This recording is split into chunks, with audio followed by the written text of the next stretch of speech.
There we are. We're part 5 now of the axial skeleton beyond the skull on page 224.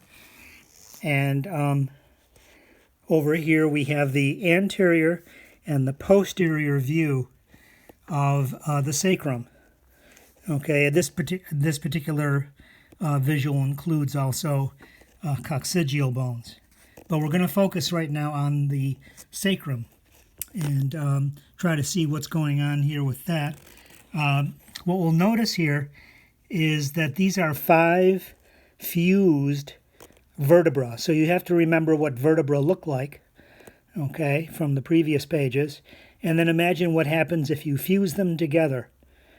Okay, and also we have a weight-bearing structure right here, and over here, because the iliac bones over here, which is basically the rest of the pelvis, fits in right here, and there's going to be a femur and a lower extremity here, a femur, a lower extremity here, and this is the weight-bearing spot right here where the lower extremity meets the axial skeleton.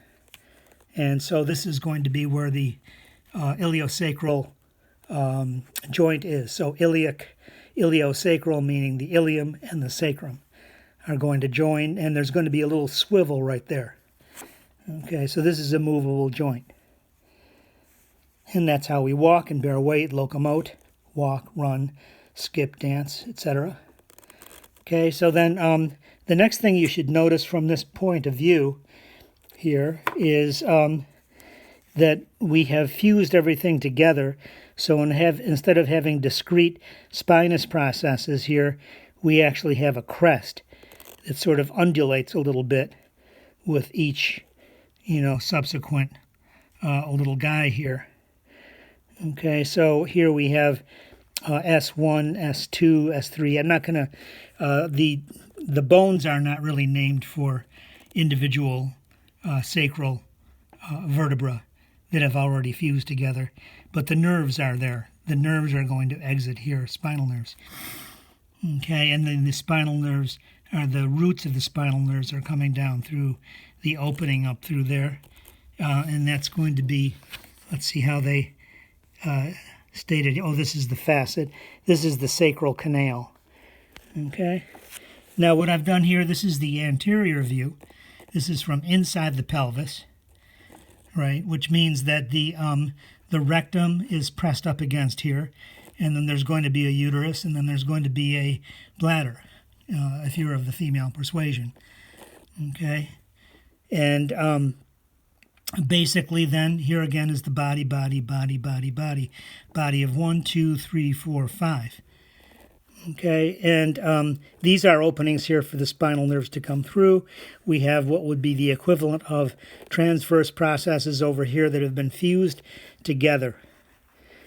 Okay, and so it creates this sort of like wing-like structure, and in the Latin or Greek is referred to as an ala, which means wing. Okay, and then so the next deal here is that in order for the spinal nerves to exit, they have their little openings. Now notice, when I was sitting in your seat way back in the year of our Lord, probably 1981 or 2, somewhere back there, when I was an undergraduate student back in the Pleistocene, I took a look at this and I raised my hand because I'm just that kind of person who always sits in the front with a calculator on the desktop right there, and I just bug the hell out of the professor. Okay, so feel free to be me whenever you want. Okay, so this is referred to as the anterior sacral foramen in each of the foramina, plural. Okay, then if you take a look over here, it's the same bone. I would flip my bone over because I had one at my desk, and I'd look at my book, and it said posterior sacral foramina. Upon close examination, I would notice, flipping this bone back and forth, these were the same holes, right? These holes are these holes. And here it says anterior, and here it says posterior. And I'm sort of like going, oh, come on. Couldn't they just call it the sacral foramina? And no. So actually, there are two completely different stretches of roadway. So let's take a look here. Here we have the intervertebral foramen, presumably between two pedicles, going out this way, and we have a single spinal nerve, which in this case would be S4, and then here would be S5. Okay, and so here's the spinal cord coming out, and then it immediately divides into an anterior, what's called primary, anterior primary ramus or branch, and a posterior primary ramus or branch. And so the anterior is coming this way in a little stretch of the opening, and then the posterior is coming this way in that posterior stretch of the opening. So in fact, anatomists who are extraordinarily OCD decided to create two nomenclatures in order to identify where the anterior and posterior primary branches are. All right, so my deepest condolences to you for this. This happens quite often, very regularly, and I'll just sort of point it out to you. We've already seen that there's a foramen lacerum in the skull, which in my opinion is unnecessary, but that's life in the big city. As I mentioned to you before, we happen to have a series of coccygeal bones, and it varies somewhere between 2 and 4, 3 and 5. Males have 3 to 5, females have 2 to 4. Average for female is 3, average for male is 4. So if you need to find an extra bone in the in the male than the female, that's where you'd find it, and I don't want it. So whatever that might mean to you. I used to have students early on in my career who would ask me, where is the extra bone in the male? I think they were religiously tainted. Okay, moving right along. That's our axial skeleton for the posterior view. Here's the anterior view. We have a sternum right here, and it's made up of this manubrium right here. Okay.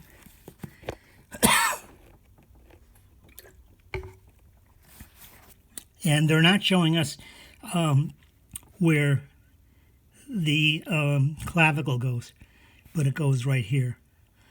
Okay, so you would have to imagine there's a clavicle here, but they've abstracted it for the time being. We'll come back and take a look at it when we get to the appendicular skeleton. Now, so this is the manubrium. We have something called an angle right here, and then we have the body of the sternum here, and then we have the xiphoid process right here. And this usually ossifies by adult life, although here it's being shown as hyaline cartilage. Okay, and it's important to note that we have there's going to be 7 ribs that actually, the first 7 of the 12 ribs actually come and make contact. So 1, 2, 3, 4, 5, 6, 7 of the ribs make contact with the sternum. Okay, and it's important for you to note that at the sternal angle is where we have rib number 2. I'll test you on that. And the reason I'm testing you on that is that the inner space below 2 and 3 here next to the sternum is an oscillatory point or a listening point for valves of the heart. So we listen to a heart valve here, and then we come down to the 5th inner space, 3, 4, 5, and we have a valve here. Okay, and that's tricuspid, And then we come over this to this side in the fifth space, but it's in the mid-clavicular line. Right here we find mitral. Okay. So a lot of times, it's also in the nipple line, you'll see a physician place the stethoscope right here, just below the breast, right here in that little spot.